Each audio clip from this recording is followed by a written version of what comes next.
dia, amigos. O jornal Estado do Maranhão sai na frente e faz a sabatina com todos os candidatos a prefeito de São Luís. Neste dia, quinta-feira, 11 de agosto, está conosco o candidato do PPL, Zé Luiz Lago. Bom dia, candidato. Bom dia a todos vocês que formam essa brilhante equipe do Jornal Estado do Maranhão e quero aproveitar para você, meu irmão e minha irmã que está nos assistindo, a agradecer este momento democrático, esse espaço democrático, onde todos os candidatos, independentemente de tempo de televisão, estão aqui com o mesmo horário para debater temas relevantes para a nossa querida São Luís. A sabatina do jornal Estado do Maranhão é um bate-papo com os candidatos para que ele possa apresentar aos eleitores as suas propostas para São Luís. Conosco hoje aqui, o jornalista Ronaldo Rocha, repórter de política do jornal Estado do Maranhão. Bom dia. E o jornalista Daniel Matos, que é o coordenador de reportagem de O Estado. Dentre as regras do debate, nós temos o direito de resposta, caso um candidato se sinta atingido ou atacado por outro durante a sua sabatina. Nós temos hoje o direito de resposta pedido pelo candidato do PDT, Edivaldo Holanda Júnior, contra a candidata Elisiane Gama, do PPS, que foi sabatinada ontem pelo jornal Estado do Maranhão. É bom lembrar aos candidatos que os direitos de respostas devem se ater especificamente e exclusivamente ao ponto atacado que ele considera ter sido atacado. A coordenação da sabatina e o departamento jurídico do Grupo Mirante avaliam os direitos de resposta e decidem como vão ser procedidos as explicações. Eu estou aqui em mãos com o direito de resposta do candidato Edivaldo Holanda e passo a ler neste momento. Direito de resposta. A informação divulgada em entrevista pela candidata Elisiane Gama de que o portal da transparência da Prefeitura de São Luís ocuparia as últimas colocações na escala Brasil Transparente da Controladoria Geral da União é incorreta. Na verdade, São Luís obteve a segunda maior nota entre todas as capitais brasileiras, 9,58 num ranking que vai de 0 a 10. O portal da transparência na gestão do prefeito Edivaldo Holanda Júnior é considerado referência também pelo Instituto Nacional de Estudos Socioeconômicos, INESC, instituto que colocou São Luís em primeiro lugar, empatada com outras duas capitais em um ranking que mede o nível de transparência das capitais brasileiras. Este é o direito de resposta considerado pela coordenação da sabatina. Dito isso, nós passamos ao candidato Zé Luiz Lago, que vai falar sobre as suas propostas para São Luís. E eu pergunto, candidato, por que o senhor quer ser candidato a prefeito de São Luís? Olha, Marco, olha, companheiros aqui que fazem esse programa, essa entrevista via Jornal Estado do Maranhão, o sentimento de o Zé Luiz Lago, de nós estamos hoje com aquela mesma vontade de 35 anos atrás, quando fazíamos movimento estudantil, e depois acompanhamos o nosso irmão, o nosso companheiro de luta, Jackson Lago, em todas as suas administrações. Então fomos acumulando experiência, participamos de todas as lutas democráticas e sociais da nossa querida São Luís, do nosso querido Maranhão, participamos do Comitê de Anistia, Congresso de Reconstrução da UNE, participamos da primeira gestão do Jackson Lago, onde foram feitas 180 escolas, os primeiros socorrões, os primeiros terminais de integração, e foi nesse ambiente que foi nos consolidando e aprendendo com a periferia, aprendendo com nossos irmãos na luta pela briga do pedaço de terra, ainda nos estertores da ditadura militar, que nós fomos forjados dessa luta. Então, mais uma vez, aos 58 anos de idade, 32 anos como médico, não poderíamos nos fugir à luta.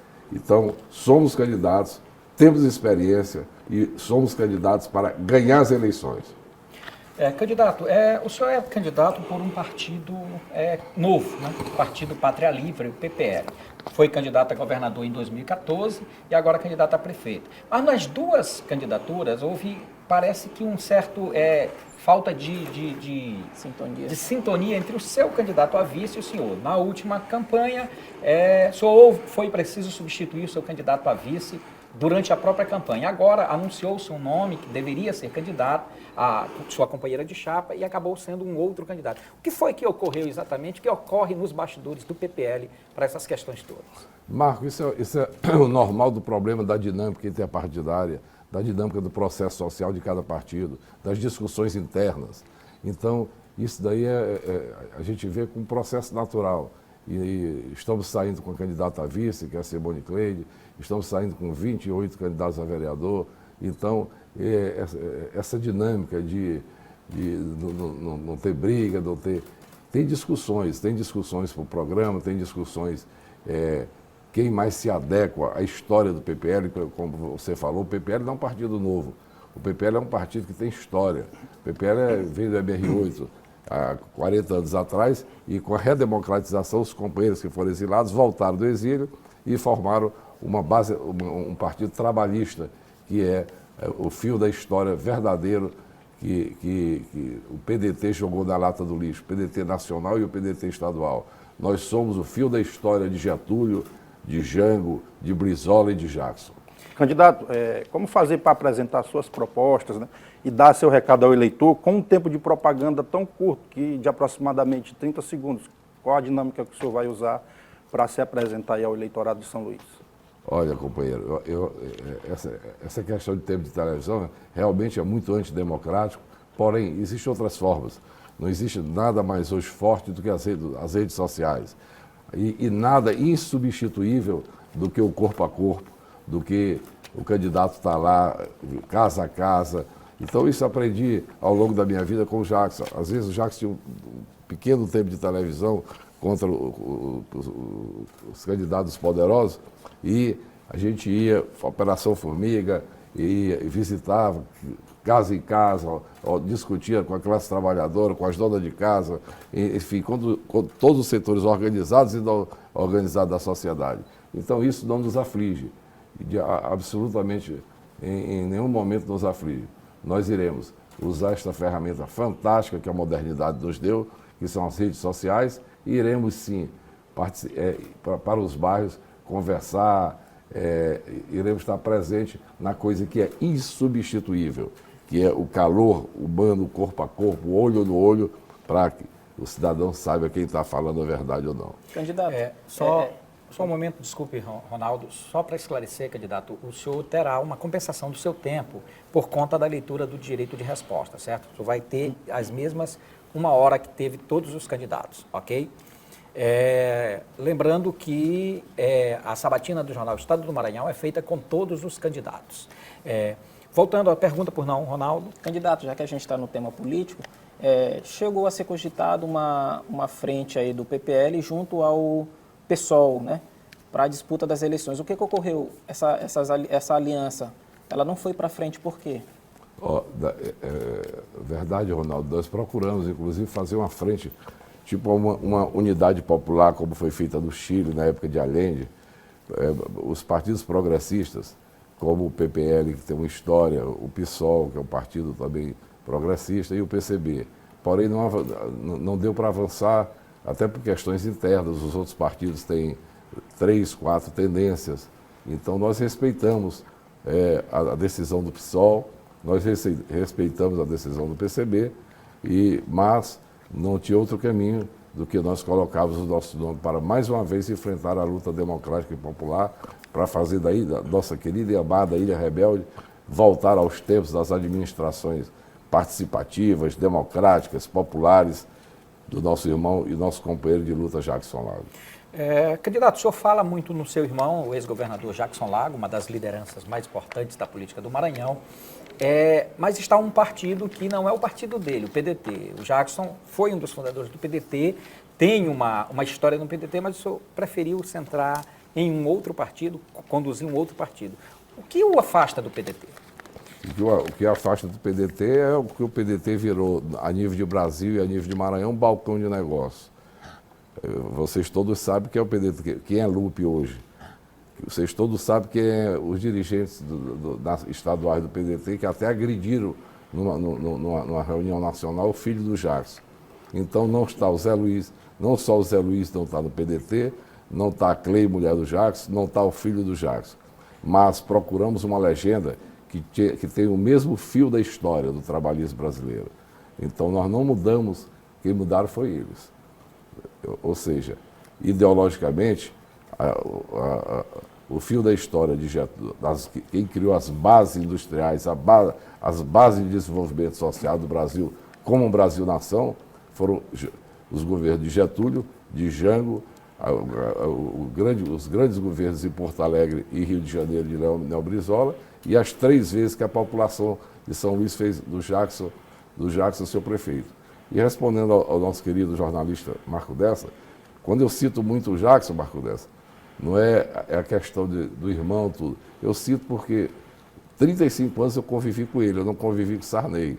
Se eu tivesse convivido com Sarney, eu estava citando Sarney. Então, o líder da minha geração foi o Jackson. Então, é meu irmão de luta, de sangue, liderou toda uma geração. Então, eu só tenho, o meu referencial é citá-lo. Então, não é oportunismo, pelo contrário. Se eu não tivesse participado de 35 anos de todos os movimentos sociais do Jackson, desde a sua primeira eleição lá para deputado estadual, do bairro de Fátima, onde ele me apanhava na porta do Colégio Marista, numa Belina Azul, era ele do lado da casa, da rua, e eu do lado do outro, com um santinho, um cartazinho preto e branco. E antes de ser PDT, em 1974, ele candidato a deputado estadual. Então, quando eu coloco o Jackson, quando eu coloco o líder Jackson, não é o Zé Luiz procurando colar no irmão Jackson. É porque eu me sinto pertinente, me sinto com a responsabilidade, me sinto com toda a autoridade de quem foi líder, não só meu, mas da minha geração. Se eu tivesse convivido esse tempo todo com o Lobão, eu estava falando do Lobão, mas eu nunca convivi. Com o Sarney, eu nunca convivi. Então, eu tenho que falar com quem eu convivi.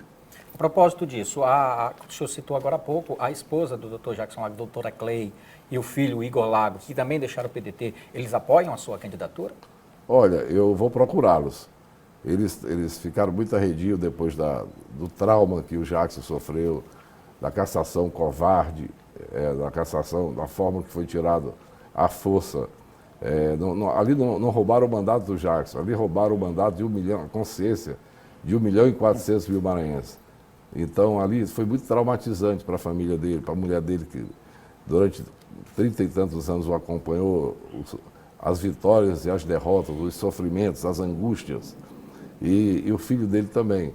Então, eu vou procurá-los para convidá-los para entrar nessa luta, mas respeitando também os sofrimentos, a reclusão que eles tomaram depois que o PDT do Maranhão fez o que fez com o Jackson Lago. Nós vamos passar agora, fazer o primeiro sorteio do primeiro tema a ser discutido nesta sabatina, e vamos falar sobre cultura. Cultura, inclusive, sempre foi um dos pontos fortes das gestões do ex-prefeito Jackson Lago em São Luís, que o senhor acompanhou. Mas, candidato, o senhor esteve, pelo menos no segundo turno, esteve apoiando a atual gestão que administra São Luís. O senhor tem algum ponto dentro do seu projeto de cultura que seja diferente, que possa realmente modificar? Como é que o senhor vê a atual situação da cultura em São Luís? Olha, é muito importante.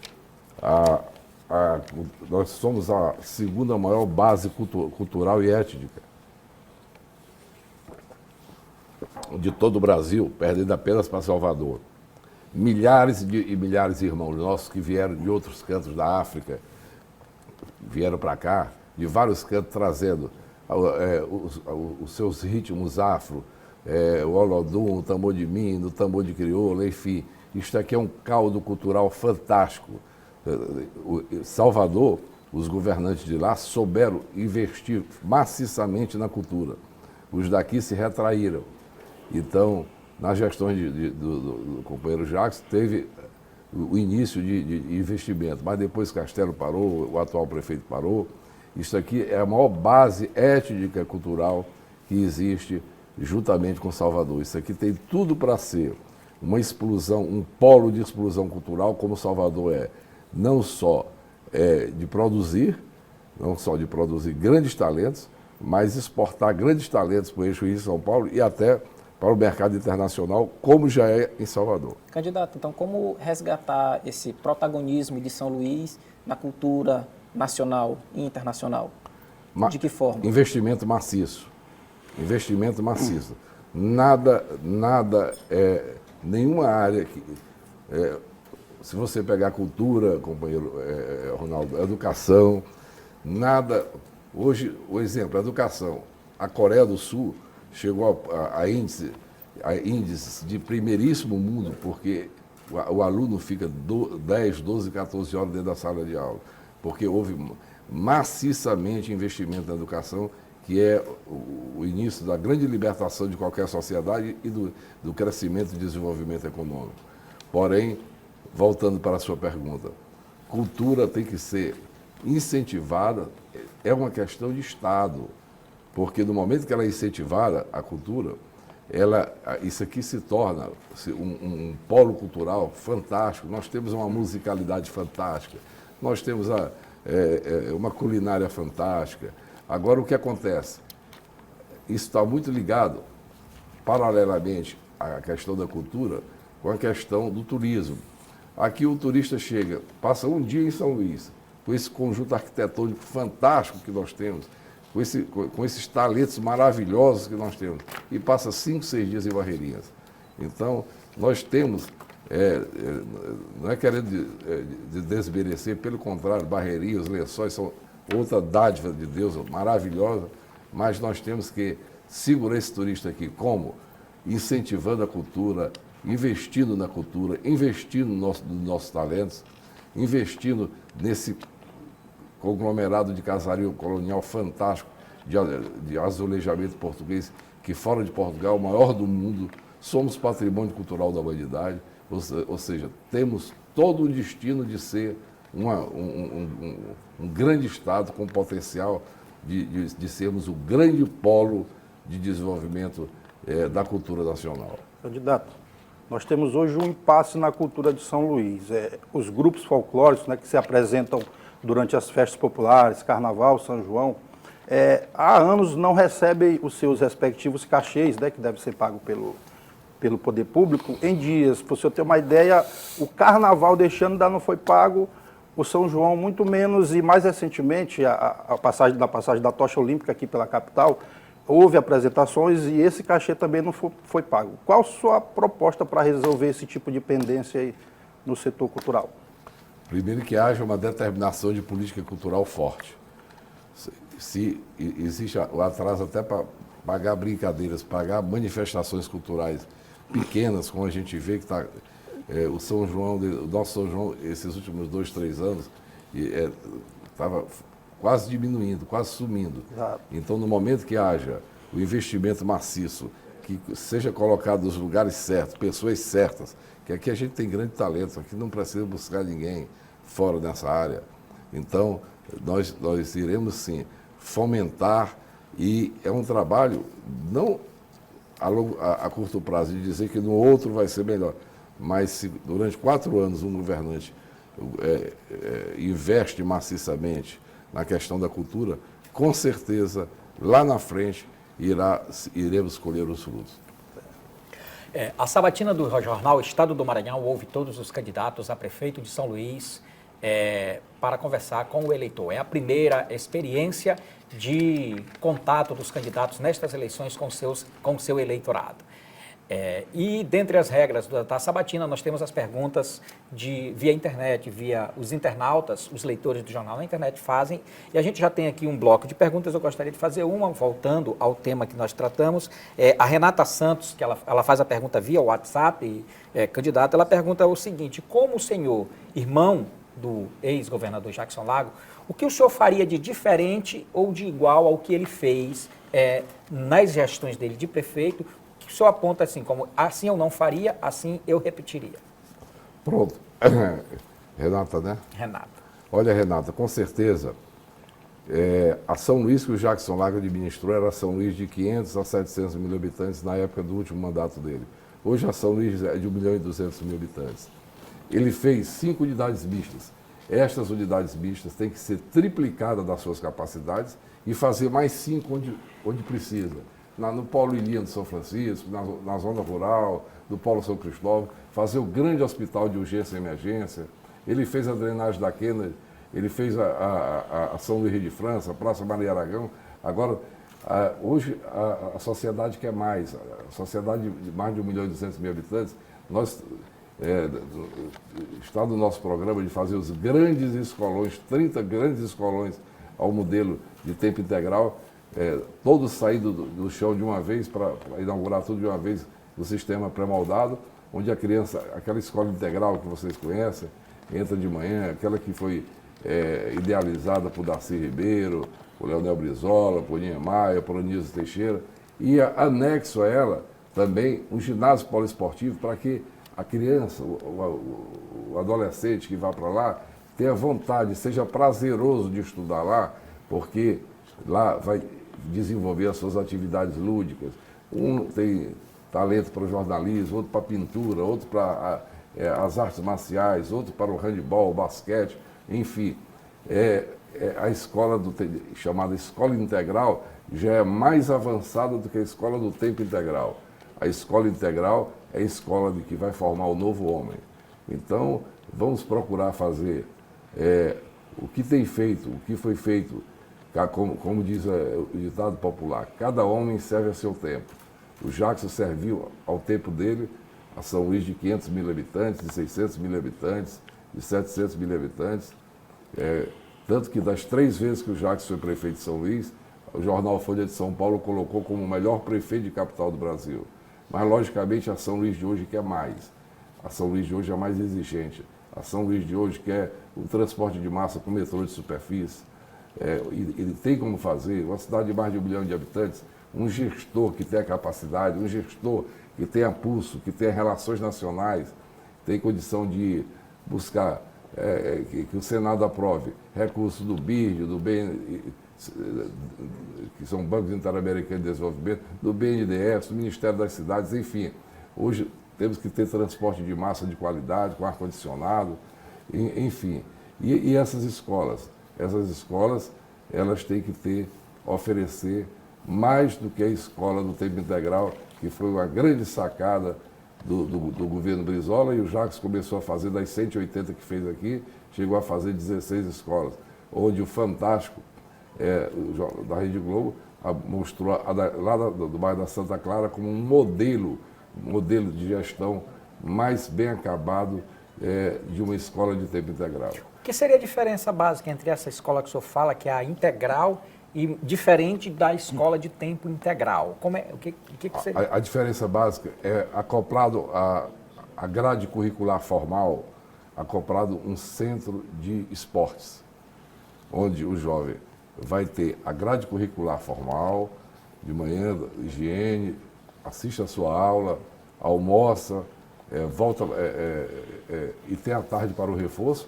e vai, junto vai ter um anexo, que é o ginásio poliesportivo, onde ele vai ter contato perguntar o talento dele, da natação, do handebol, da música, da literatura, da poesia, enfim, esta cidade, os jovens têm que ter oportunidade, mas essa nossa querida São Luís, ela respira poesia, ela respira sentimento, ela respira sabedoria.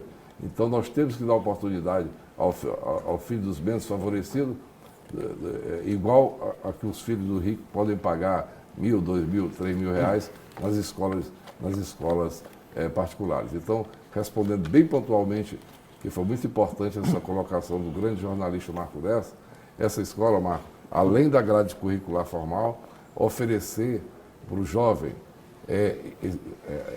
buscar as suas aptidões, buscar, se ele quer ser um jornalista, ele vai ter lá de tarde do reforço um jornalista acompanhando, um psicólogo, ou seja, as questões cognitivas de cada criança e de cada adolescente. Como também da questão do esporte, natação, vôlei, basquete, enfim. Candidato, você entrou no tema educação, falou das escolas, da formação do tempo integral. Nós temos aqui uma pergunta do Luiz Serra, via Twitter. Ele questiona o seguinte: quais os seus planos para o ensino, principalmente para a educação básica, e para a formação de carreira dos professores do município? Talvez seja... Não pode responder. Talvez seja, Luiz Serra, uma das coisas mais importantes que tem uma administração, principalmente no nosso país e no nosso estado, que são terceiro mundo periférico, é investimento maciço com capacitação permanente e continuada da classe dos professores. Inclusive, os professores da rede municipal, a gente tem que tratar com passe livre no ônibus, a gente tem que tratar com total diferença, com total incentivo, porque os países que deram certo no mundo foi Japão, Coreia do Sul, Canadá, Estados Unidos, todos investiram maciçamente na classe dos professores. Então, não há caminho. Tudo o que se fala da beleza física da escola, da beleza física da urbanização do asfalto, das praças, dos 2 viadutos que faltam, né, o viaduto da Forquilha e o viaduto do quartel, tudo isso é importante, mas nada mais importante do que qualificar, capacitar e capacitação continuada, permanente e continuada e grande salário para os professores. Candidato, pegando esse gancho aí dos professores, eu queria saber do senhor, no eventual governo seu, numa eventual administração sua, como o senhor faria para apaziguar os ânimos dos professores, né, que quase sempre estão acirrados por conta da insatisfação salarial, das condições de trabalho desfavoráveis e acabar de vez com as greves, né, que tanto prejudicam aí o ensino, né, o calendário, o cronograma do ano letivo? É verdade. Aqui em São Luís a gente tem visto, desde a gestão anterior, que o ano letivo aqui só 6 meses no máximo, né? 7 meses. E eu acho que o grande caminho é sentar. Um prefeito que tem a responsabilidade social é sentar, não mandar, mas sentar e bater na mesa e dizer: essa responsabilidade é minha, essa não é do secretário, essa é minha, porque a questão fundamental da educação, o centro de tudo é o professorado. Então é ele que tem que ser valorizado, porque na hora que ele é valorizado, na hora que ele é respeitado, na hora que ele se sente olhado com capacitação permanente, continuada, com cursos de extensão, enfim, ele vai dar o melhor de si, porque eu não tenho nem dúvida que quem escolhe uma carreira de magistério é uma pessoa que quer se doar, se dedicar. Então, caso a população de São Luís nos faça prefeito, será a classe a primeira a conversarmos olho no olho e dizermos o que pode, vamos avançar até onde, o que não pode, mas será substantivamente a classe do professorado. Candidato, nós vamos fazer o sorteio de mais um tema para que possamos continuar a nossa sabatina e discutir. Vamos falar sobre meio ambiente. O Partido Pátria Livre é um partido progressista que trabalha, inclusive, nessa questão do meio ambiente. O senhor acompanha a situação de São Luís e analisa em que aspecto, de que ponto de vista a situação ambiental na capital maranhense, sobretudo a questão da coleta de lixo, do destino dos resíduos sólidos, da poluição dos seus mananciais, das suas praias. Como é que o senhor vê a solução para essa situação? É muito importante a colocação do marco dessa. Do primeiro mandato do Jackson, aqui tinha o único lixão, era ali do Jaracati, a céu aberto. Então, foi feito o primeiro, lá do aterro da Ribeira, foi tirado aquilo, e frente a um hospital, né? É uma coisa, na época, absurda. Agora, a questão do meio ambiente é uma questão de responsabilidade, não só da questão do Estado, mas de responsabilidade de cada cidadão, de cada um de nós. No momento que a gente começa a fazer direitinho a coleta seletiva de lixo, no momento que a gente os governantes começam a respeitar as matas ciliares, no momento que os nossos rios, as nossas bacias hidrográficas do nosso estado, que são 5 belas bacias hidrográficas, uma delas nós dependemos quase que totalmente da água que chega na nossa torneira, apesar de ser 2 vezes por semana, que é a de Itapecuru, né? Então, é um ponto assim que não só em São Luís do Brasil, mas é uma questão de sobrevivência da humanidade. Então, é um ponto extremamente chave, extremamente importante e de extrema responsabilidade para qualquer governante que se propõe a governar uma cidade de mais de 1 milhão de habitantes. Meio ambiente hoje é a pauta do mundo. É a pauta do mundo. Hoje nós temos, inclusive, o nosso pulmão verde do mundo é a nossa Amazônia, né, que hoje é vista e revista até por setores internacionais que, para tentar ter um pedaço de domínio, mas é uma questão extremamente importante, desde a Eco 92 no Rio de Janeiro, eu tive, modesta parte, participei, até o protocolo de Quioto.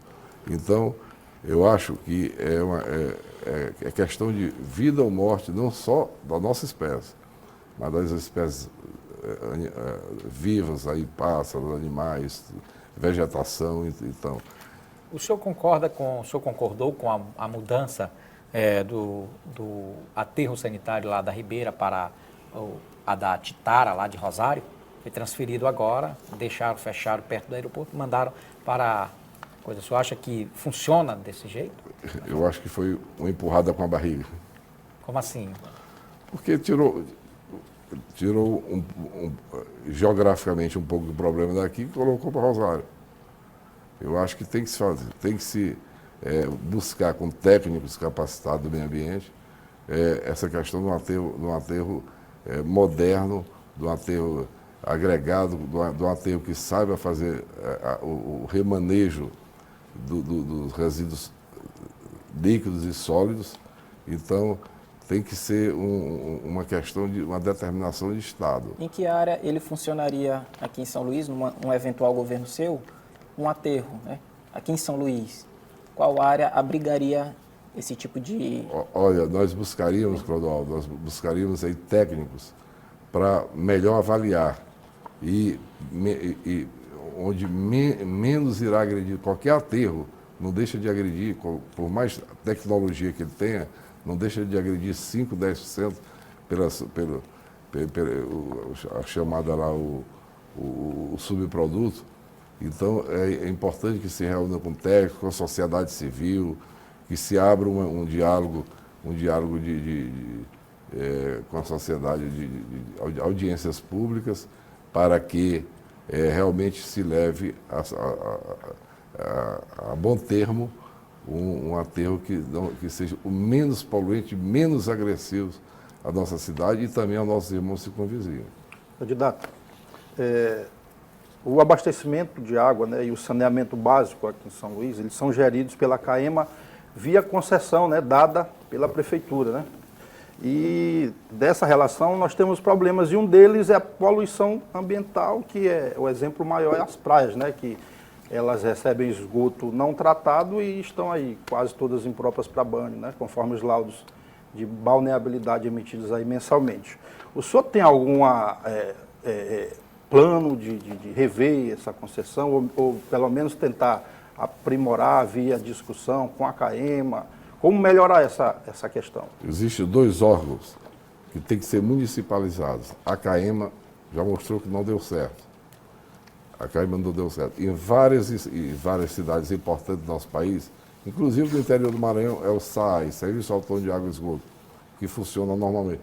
Outro dia, andando nas peregrinações aí, conversando com a população dos bairros de São Luís,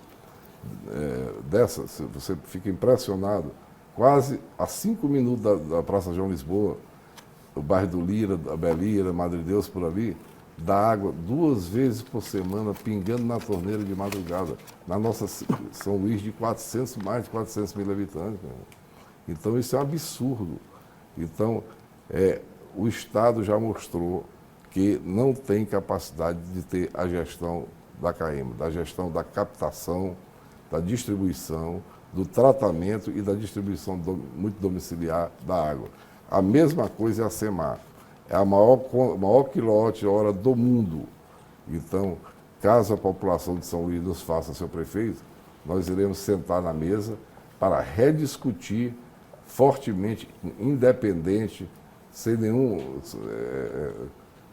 rabo preso com nenhum setor da sociedade, desses setores, tanto da água quanto da energia, para rediscutir como será feita a distribuição da energia e da água em São Luís do Maranhão. Existem várias e várias cidades no interior de São Paulo, você vê São José do Rio Preto, Ribeirão Preto, tudo funciona a nível de primeiro mundo. Por quê? Porque quanto mais o município fica próximo, quanto mais há descentralização administrativa, quanto mais o município fique próximo da questão da água, da questão da eletricidade, da questão da distribuição, da questão da agricultura, mais fica menos oneroso e fica muito mais produtivo. Nós estamos ouvindo hoje o candidato do PPL a prefeito de São Luís, Zé Luiz Lago, na sabatina do jornal Estado do Maranhão com os candidatos a prefeito. Você pode participar mandando a sua pergunta para as redes sociais do Jornal Estado, pelo WhatsApp, também no próprio canal do jornal na internet, o estadoma.com, onde também está sendo transmitida online a entrevista com Zé Luiz Lago. Esta entrevista, na íntegra, assim como todas as outras, estará disponibilizada na parte da tarde no site do jornal. Candidato, nós vamos a mais um sorteio de mais um tema para que prossigamos a nossa ações sociais. Nós vamos tratar de um tema que, inclusive, o senhor, como disse e falou, que acompanhou muito o prefeito Jackson Lago, deve conhecer bastante, que são os trabalhos sociais, as ações na gestão. Nesses últimos anos, o prefeito Jackson deixou a prefeitura em 2002, o último mandato dele, quando foi candidato a governador. 2000. De lá para cá são 16 anos. O que mudou na relação da prefeitura com os movimentos sociais, com as ações sociais, com as populações menos favorecidas, no seu entender, candidato? Mudou muito, porque os gestores que o sucederam não tiveram a preocupação de fazer aquele link. O Jackson, a primeira coisa que fez para manter essa questão das ações sociais, como você acaba de colocar, caro jornalista Delcio, ele criou a Secretaria Municipal de Orçamento Participativo. Nela, se ele prefeito, ia 2 ou 3 vezes, às vezes eu ia com ele, para escolher. Aqui mostrar para a comunidade, vocês têm 10 demandas, para esse ano dá para fazer 3, então vamos botar em votação. Assim foi a questão, a questão do Circo Escola, assim foi a questão do programa antidrogas, de tirar os jovens da situação de vulnerabilidade, assim foi a questão desde o primeiro mandato dele, da entrega do fardamento, a entrega do leite, o primeiro não foi Castelo, foi o Jackson. Então, essas ações sociais, que são exatamente programas de compensação, tipo o Bolsa Família foi e é uma coisa importante, é um programa de compensação de uma sociedade que historicamente desigual, foram implantados na época do Jackson. Então, nós vamos tirar essas lições e avançar mais, porque nessa época, como a entrega do fardamento, a unificação da grade curricular, para que o irmão passasse os seus livros para o outro da casa, a entrega de material, a entrega do fardamento, enfim. Essas ações sociais a gente vai procurar resgatar e procurar avançar muito mais, como disse há pouco, numa cidade nossa de mais de 1.200.000 habitantes. Tem outras ideias que nós temos, por exemplo, fábrica de óculos, que não é invenção nossa. Fábrica de óculos. Custa R$300 mil uma máquina.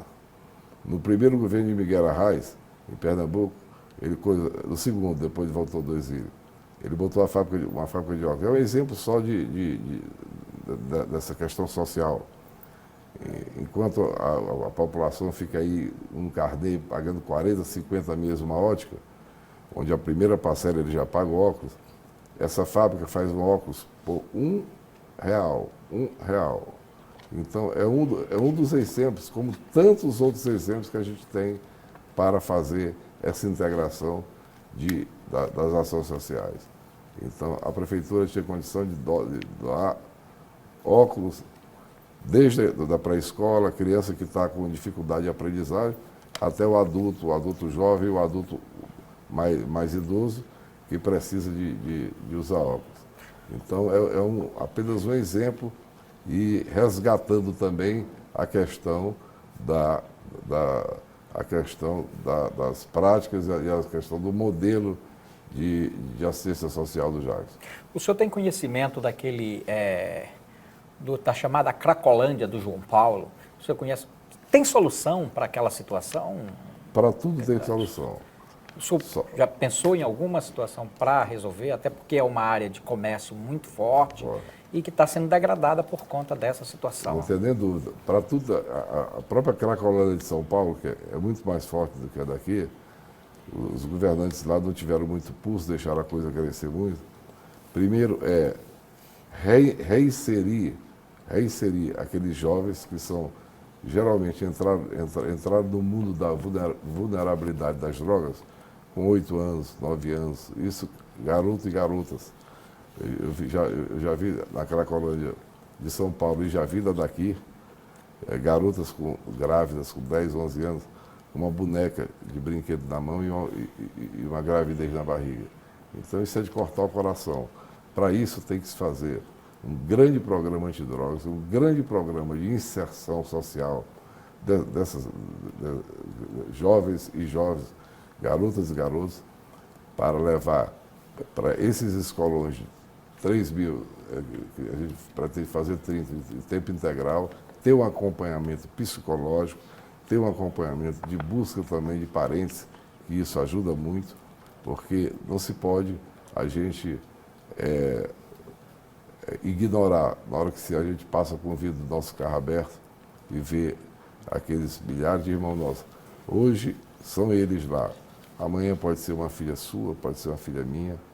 Então é uma questão de extrema preocupação e determinação de qualquer governante que se propõe a fazer mudanças para valer em São Luís. Bom, dentre as regras da sabatina estão também as perguntas livres, os temas livres que se discute durante a entrevista com os candidatos. Eu vou aproveitar para entrar também num tema mais político, candidato, já que nós estamos em uma época política. O senhor apoiou uma candidatura específica em 2002 nas eleições municipais de prefeito. Nesses 4 anos, o senhor decidiu, ao invés de manter o apoio, decidiu ser candidato. O que deu errado para que o senhor decidisse sair candidato para tentar mudar aquilo que o senhor mesmo apoiou em 2012? Eu, como 240 mil eleitores de São Luís, caí no conto do vigário, ou seja, do conto do pastor. Então, eu no 3º ou 4º mês, eu entreguei meu cargo de secretário de orçamento participativo, porque o atual prefeito, na época, disse que não era para fazer reunião de orçamento participativo, porque isso era pedido.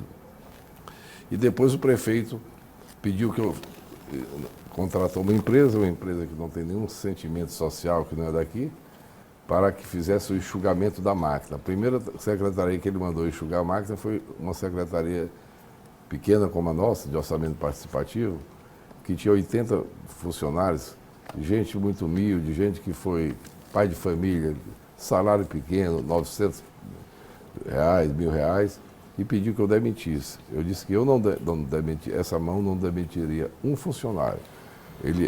O atual vereador Pavão Filho tinha passado por lá e ele disse que aquilo dali era coisa do Pavão Filho, tal.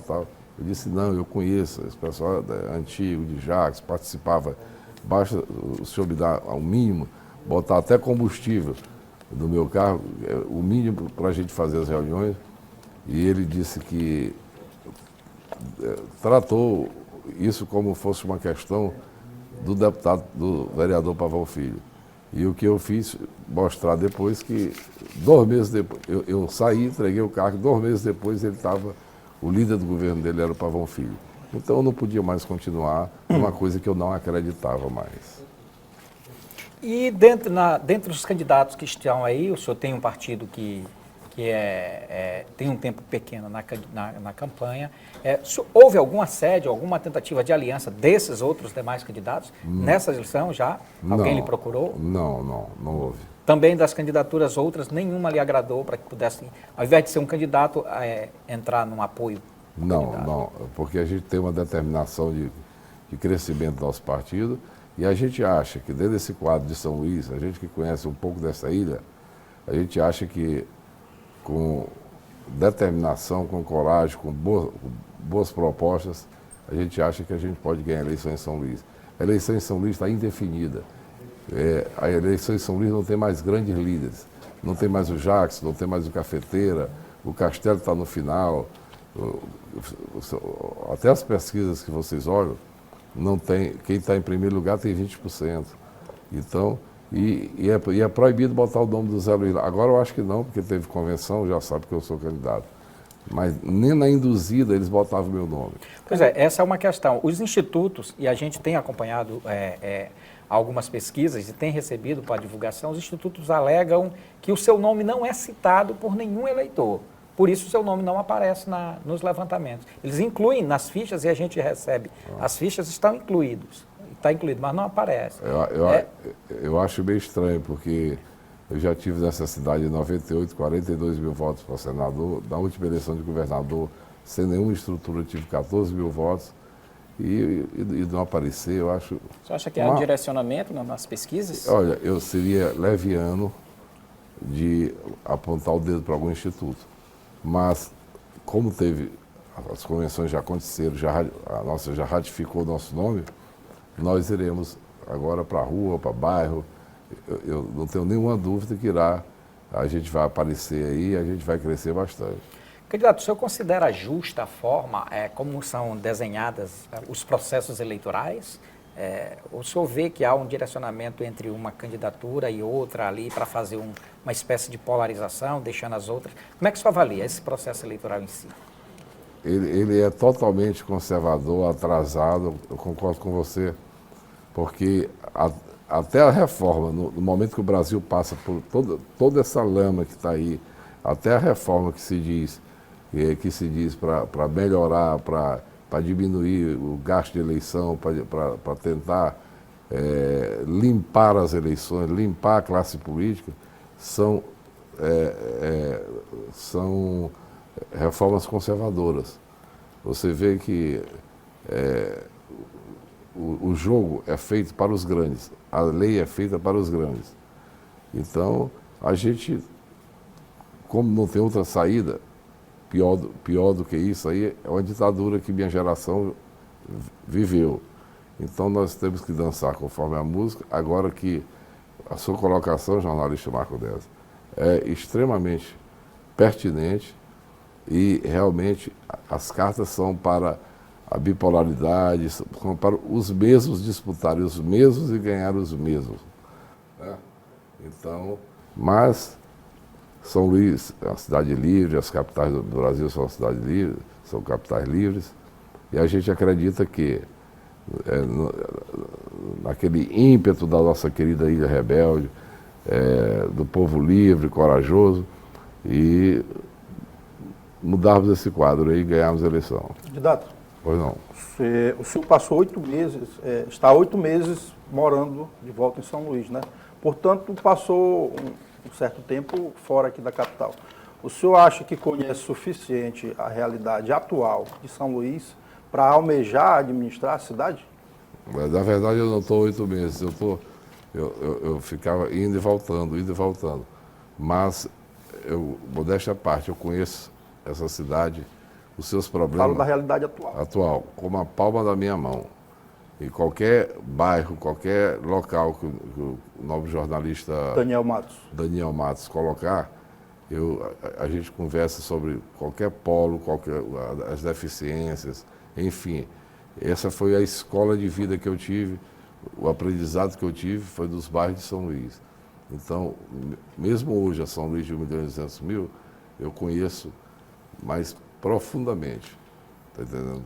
Então, eu acho que eu me sinto preparado para pleitear, disputar, dependendo da vontade de Deus e do povo de São Luís, disputar a Prefeitura de São Luís para fazer bem melhor.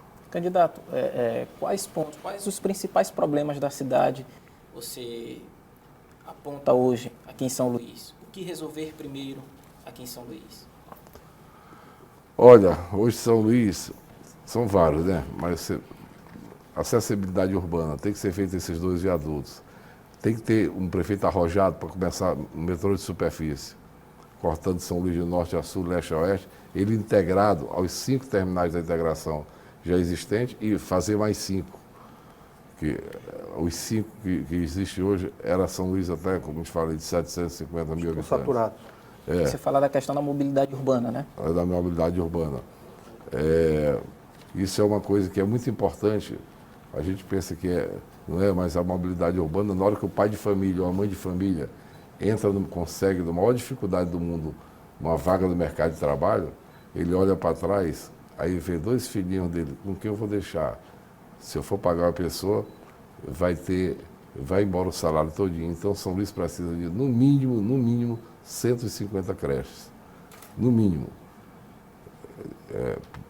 Onde os pais de família possam deixar, tanto o pai e a mãe de família possam deixar seus filhos com segurança, com técnicos bem treinados, para que façam um trabalho de tomar conta daquele vulnerável enquanto os pais estão no trabalho.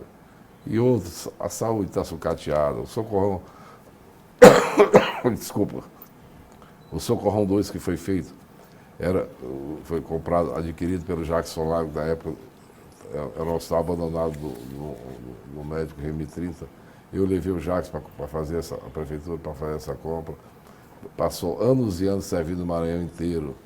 O Socorrão 3 de Itaquibacanga também, nós levamos o Jackson para comprar. Hoje é o Hospital da Mulher. Então, Você acredita que teria que haver um outro hospital de alta complexidade em São Luís? Com certeza. A construção de um outro hospital? Com certeza, na região ali da Areinha. O tão falado Hospital Jackson Lago, inclusive. O tão falado, né? Que todos prometem e nunca fazem. Seria na Areinha esse hospital, um eventual governo? Eu imagino, sabe por quê? A Areinha está em frente ao eixo Itaquibacanga, onde nós temos 350 a 400 mil irmãos nossos. E, ao mesmo tempo, está na região central, que o Socorrão 1 da Rua do Passeio está, qualquer hora que ele vai até pegar fogo, pingando água, fio descascado, ele cumpriu já a tarefa dele. Então, pegava Lira, Belira, Madre de Deus, todo aquele centrão de São Luís e mais o eixo Itaquibacanga. E o outro, lá na Guajajaras, para pegar Vila Brasil, São Bernardo, João de Deus, toda aquela área e os nossos irmãos da zona rural. Então, São Luís não precisa mais de um, tem que ser 2 hospitais de alta complexidade. E dá para fazer com o orçamento da prefeitura? Dá, dinheiro tem. Eu vou dizer, Marco, olha, não tem nenhuma dúvida. Vou dar aqui um exemplo. O que falta é gestão, dinheiro tem. A Prefeitura de São Luís, o Jackson fez o Socorrão 2, comprando o Socorrão 2, equipou. O Jackson foi prefeito de São Luís 3 vezes. Dessas 3 vezes, 2 vezes foi com a Rosiana Sarney sendo governadora. Não deu um tijolo, nem uma pedra para ele fazer um hospital e nem uma escola. O outro foi o Lobão.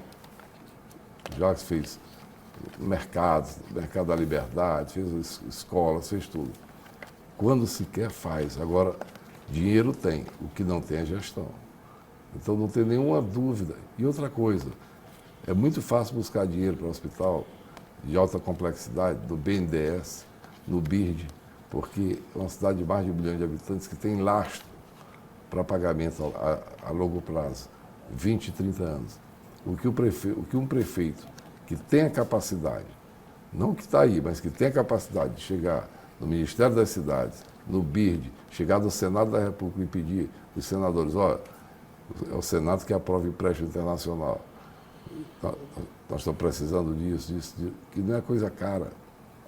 E não tenho nenhuma dúvida que será feito 2 grandes socorrões aqui. Não tenho nenhuma dúvida. O Jackson governou São Luís, fez tudo o que pôde fazer em São Luís sem receber um centavo do governo federal e nem do governo estadual. Mas a dívida da prefeitura já é alta, né? Inclusive o próprio gestor já coloca isso, os adversários colocam, que chega a quase 1 bilhão, 700 milhões só em débitos. Como fazer tudo isso, buscar mais dinheiro, mais financiamento, tendo que pagar juros altíssimos e prestações altíssimas para... Todas as dívidas públicas fundadas de Estado, de municípios, todas são roláveis, todas são negociáveis. Tudo isso para numa questão chamada questão política.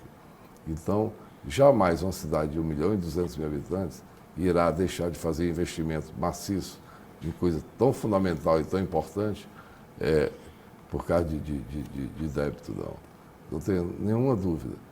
O Dr. Iris Rezende foi prefeito, a última gestão dele, há 2 gestões atrás, lá estava comprometido, mais de 60, lei de responsabilidade fiscal em termos de funcionário, estava comprometido 75%, ele conseguiu trazer para 65%, saiu renegociando, foi no Senado, renegociou a dívida da prefeitura e fez uma bela administração. Então, basta ter competência, basta ter determinação e basta ter uma equipe que se diga, que vista a camisa e que saiba fazer. Candidato, nós temos aí uma parceria, né? Uma suposta parceria tão propagada aí pelas duas partes, né? Entre o governo do estado e prefeitura de São Luís, supostamente pelo bem da cidade, né? Eu queria saber como o senhor avalia essa parceria e, numa eventual administração sua, se o senhor pretende firmar também parceria desse tipo pela cidade. Não tenha dúvida, qualquer gestor municipal quer ser parceiro do gestor estadual que tem mais condição, agora não pode ser submisso. Não pode dizer que a placa é do governo do estado, porque está fazendo isso.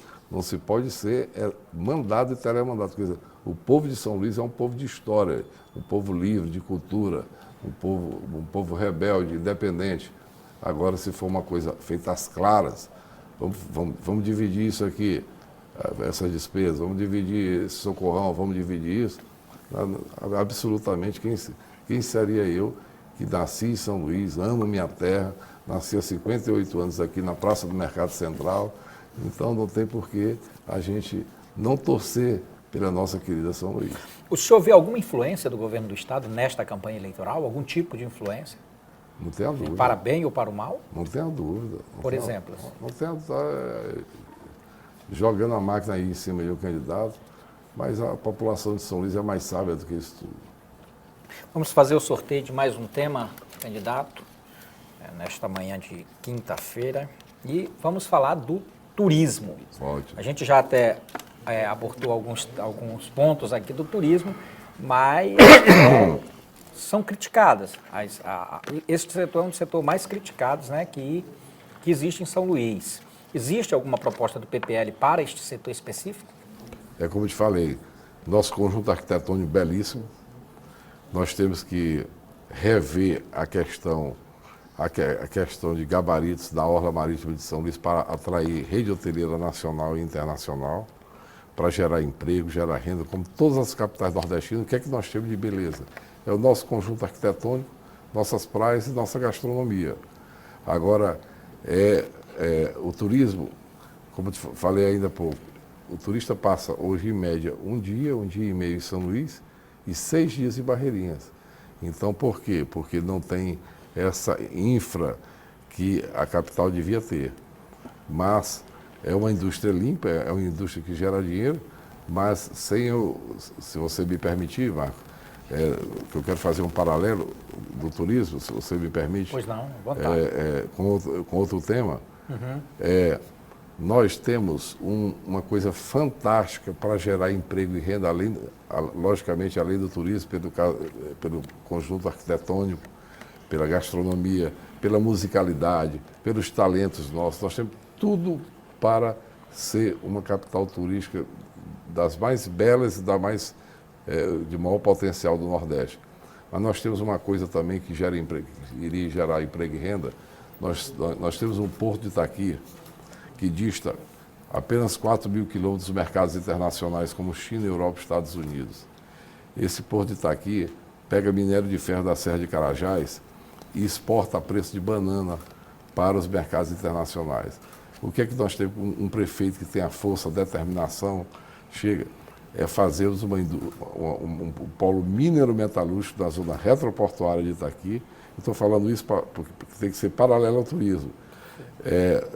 Onde trazer empresas nacionais como Gerdau e outras, e multinacionais também, para fazer indústria de pelotização. Ou seja, a gente chega o minério de ferro, essa dádiva que nós temos em Carajás, que ainda tem ainda 200 e tantos anos para ser explorada, e trazemos indústria de ferro plano, de aço, de panela, de prego, enfim. Isso vai gerar um polo industrial, vai gerar postos de trabalho, vai gerar renda, vai gerar impostos para São Luís, para reverter esses impostos na áreas que são obrigatoriamente e essenciais à cidade, como saúde e educação, e iremos exportar com valor agregado para os mercados internacionais. Candidato, nós chegamos às 11 horas, né, o encerramento, mas o senhor tem o tempo a mais por conta do direito de resposta. E eu aproveito para fazer uma pergunta. O senhor falou de aproveitamento da orla de São Luís para atrair grandes hotéis. Mas como fazer isso diante de tantas regras, de tanta burocracia ambiental, arquitetônica, patrimonial? Como ocupar aquela orla com resorts, com hotéis de grande porte, enfrentando toda essa questão burocrática? Muito interessante a colocação do jornalista Marco. Primeiro, audiência pública para dar satisfação ao povo e mostrar para a população onde tem duna. Nós que respeitamos, amamos a natureza, respeitamos a beleza, não pode fazer nada onde tem duna. Mas tem várias e várias áreas que não tem duna. Então, essas áreas que não tem duna, que são verdadeiras pedras, tudinho, lá seria assim uma coisa fantástica para a instalação eu como prefeito de São Luís, se a população de São Luís me desse essa oportunidade, eu iria trazer a Associação Paulista de Hotéis Similares para analisar, abrir uma discussão com a sociedade, e eu tenho certeza que a sociedade, inclusive os setores da sociedade que são mais reticentes, como o Ministério Público, o Ministério do Meio Ambiente, tal, vê que ali é uma redenção de milhares de irmãos nossos, de camareiras, garçons, hotéis de rede hoteleira nacional grande e rede hoteleira internacional, vai criar um ambiente de trabalho e outra coisa. Nós vamos entrar verdadeiramente na rota do turismo, porque a gente vem tentando, mas a gente vê, na hora que vê, Marco, um hotel no Calhau de 3, 4 andares, ele não se sustenta, porque funcionário caro, poucas quantidades de quartos, e o turista quer vir, quando o turista, quem faz turismo interno, que é mais o paulista, ele quer vir para coisas boas, né? Ele quer estrutura, bons restaurantes, trazer a família, enfim, e tratarmos também paralelamente, viu, Marco, da balneabilidade das nossas praias. Fazemos o emissário oceânico. O emissário oceânico existe em Natal, existe em Fortaleza, tem a Praia do Futuro, cheio de turistas que banham na Praia do Futuro com balneabilidade de 100%. Bom, candidato, nós chegamos ao final de mais uma sabatina. O candidato agora tem 1 minuto para fazer as considerações finais, agradecer e convocar o seu eleitorado. Primeiro eu quero agradecer a oportunidade que o jornal Estado do Maranhão, através dos jornalistas Marco Dessa, Ronaldo Rocha e Daniel Matos, e toda a equipe de cinegrafistas que compõe essa equipe aí tão valorosa, e agradecer pela forma democrática de 1 hora, porque nós de partido Danico, Marco, de partido chamado Danico Pequeno, a gente vai ter uma dificuldade danada para ter um espaço desse. Então a gente agradece aí pela a forma de que vocês estão fazendo esse debate para que a gente possa chegar na população, nos companheiros, na sociedade e dizer por que somos candidatos, o que pensamos, o que imaginaremos de fazer.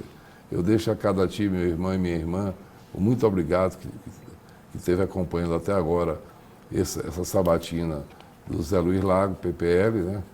E agradeço mais uma vez e vamos para a luta aí a partir do dia 16, estarei nos bairros aí conversando com cada irmão e cada irmã de São Luís. Um grande abraço a todos. A sabatina do jornal Estado do Maranhão encerra hoje a entrevista com o candidato do PPL, Zé Luiz Lago. Agradeço aos jornalistas Ronaldo Rocha e Daniel Matos e lembrando que amanhã o entrevistado é o vereador Fábio Câmara, candidato do PMDB. Bom dia a todos.